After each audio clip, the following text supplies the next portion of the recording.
வாமனன் உலகை அளக்கக்கூடிய ஒரு போட்டோ இருக்கு, தெரியுறதா? அது நம்ம பிரசித்தியா இருக்கக்கூடிய கேசவ் பண்ண பெயிண்டிங்.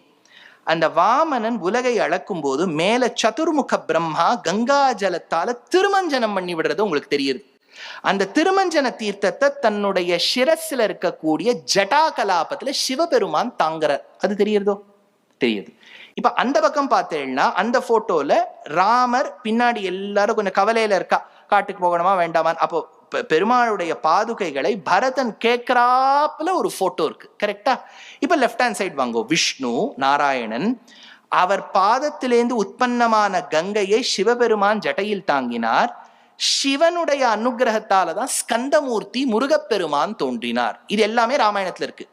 அப்ப விஷ்ணுவுக்கும் ஸ்கந்தனுக்குமே ஒரு சம்பந்தம் உண்டு, நேரடி சம்பந்தம் உண்டு. எப்படின்னா மாமா மருமகன் ஒன்றும். அதனால்தான் அருணகிரிநாதர் அவ்வளவு எடுக்கிறார். முதல் திருப்புகழ்லயே பச்சை புயல் மெச்சு தகு பொருள் பக்ஷத்தொடு ரட்சித்து அருள்வதும் ஒரு நாளேன்னு எடுத்தார். பச்சை புயல்ங்கிறது நாராயணன். அப்ப நாராயணன் தான் சம்பந்தம் உண்டு. அதனால்தான் சஹஸ்ரநாமத்துல ஸ்கந்தஹா ஸ்கந்ததரஹா துரியஹா வரதோ வாயுவாகனஹான்னு வருது. அப்ப இவா ரெண்டு பேருக்கும் சம்பந்தம் இருக்கு. சரி, இந்த பக்கம் வாங்க. ராமர் திருவடியிலேந்து ஞாபகம் வச்சுங்க, பெருமாள் பாதத்திலேந்து வந்த கங்கையை தான் சிவன் தாங்கினார். ராமர் பாதத்திலேந்து வந்த பாதுகையை தான் பரதன் தாங்கினார். சிவன் தலையிலையும் ஜட, பரதன் தலையிலையும் ஜட. சிவபெருமான் ஆடுவது பரத நாட்டியம். இவருடைய பெயரே பரதன். ஆச்சா, இந்த பரதன் ராமனை அடைய வேண்டும் என்று பொருட்டு ஸ்ருங்கிபேரபுரத்துல யார அணைச்சிண்டார்?